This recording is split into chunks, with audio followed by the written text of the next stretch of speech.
शून्य से लेकर नंबर सिस्टम तक, एस्ट्रोनॉमी से ग्रेविटी तक, योगा से आयुर्वेद तक, art, surgery, cosmology, science, mathematics, medical science, physics जैसे कई फील्ड्स में हमारे साइंटिस्ट ने की हुई डिस्कवरीज और थेरीज अवर्णनीय है। तो कौन है ये भारत के महान साइंटिस्ट? ये है हमारे ऋषि या महर्षि, जिनकी कड़ी तपस्या, ध्यान और अपार बुद्धिमत्ता, उनका दिया हुआ ज्ञान देखता रहेगा पूरा विश्व।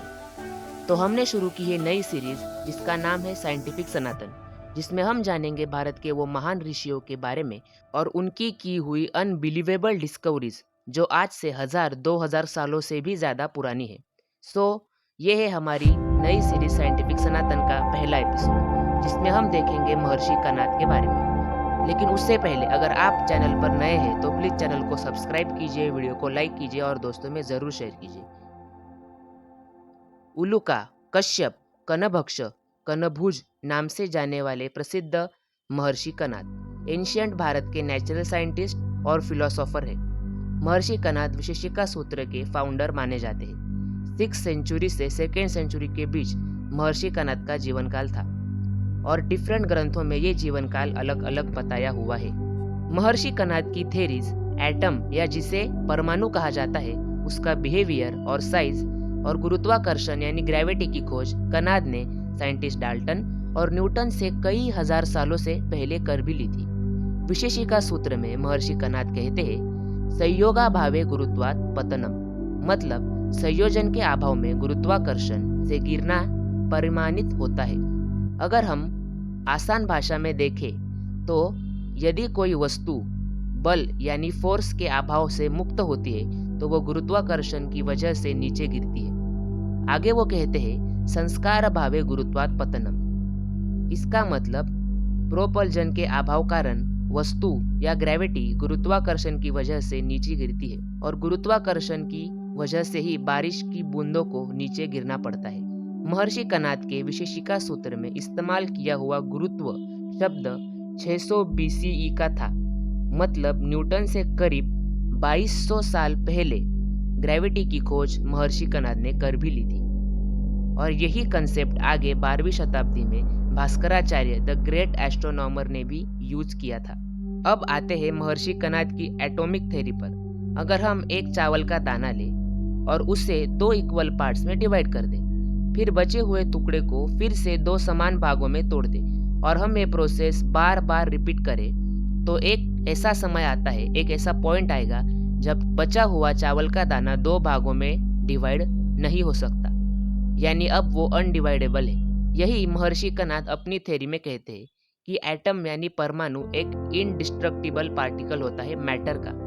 एक बार महर्षि कनाद मंदिर में ध्यान कर रहे थे और तब उन्हें चावल के दानों को देखकर एक मन में विचार आया और उनकी ये सोच आगे जाकर एटम साइज को बता देती है। कनाद कहते हैं, एक कमरे में सुबह के समय आने वाली सनलाइट्स यानी सूर्य किरणें, उनमें वो जो डस्ट पार्टिकल होते हैं उनको अगर हम 8 बार समान भागों में काट दे और बाद में जितना वो टुकड़ा बचेगा, जितना एक डस्ट पार्टिकल का टुकड़ा बचेगा, वो परमाणु की साइज यानी एटम की साइज है, जो कि हम आंखों से नहीं देख सकते। अब हम देखेंगे महर्षि कनाद के बताए हुए एटम्स के कुछ पॉइंट्स। नंबर 1, कनाद एटम को परमाणु कहते हुए ये प्रपोज करते हैं कि एटम को 2 स्टेजेस में हम डिवाइड कर सकते हैं। एक है एब्सोल्यूट रेस्ट, जिसमें एटम मूव नहीं करता, और दूसरी मोशन स्टेट।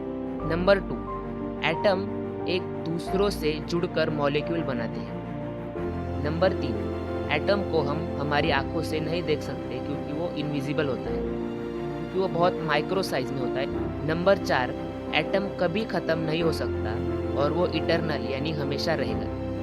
नंबर 5, सारे मटेरियल साइंस का मूल परमाणु है। तो ये थी महर्षि कनाद ने एटॉमिक थ्योरी में दी हुई कुछ पॉइंट्स को अब हमने यहाँ पे देखा है। महर्षि कनाद की दी हुई ये एटॉमिक थ्योरी 2500 सालों से भी ज़्यादा पुरानी है कि डाल्टन ने एटम की थ्योरीज दी, डिस्कवरीज की, मगर कहते हैं there is another side you don't know, जो कि महर्षि कनाद है।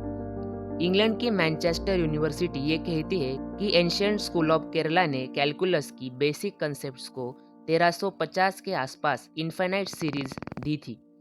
केरला स्कूल के बारे में कहते हुए डॉक्टर जॉर्ज जोसेफ ने ये भी बताया कि केरला स्कूल का ये कंट्रीब्यूशन सबको पता होना चाहिए, और कुछ हद तक इनडायरेक्टली ये भी कहा कि शायद महर्षि कनाद ने ग्रेविटी की खोज न्यूटन से पहले की हो।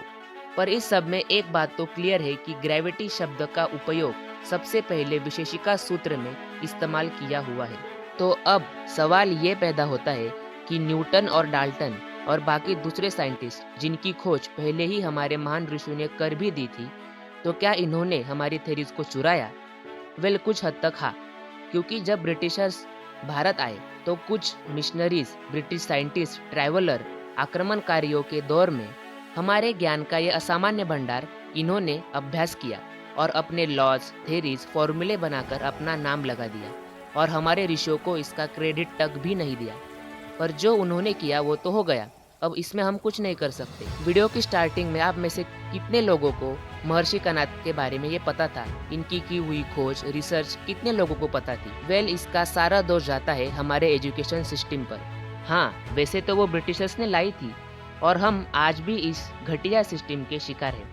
आज़ादी के 75 सालों के बाद भी जब तक हम महर्षि कनाद को समझ नहीं सकते, तब तक उनकी देन कभी सफल नहीं होगी। इसलिए महर्षि कनाद जैसे कई ऋषियों को स्कूल के सिलेबस में लाना चाहिए।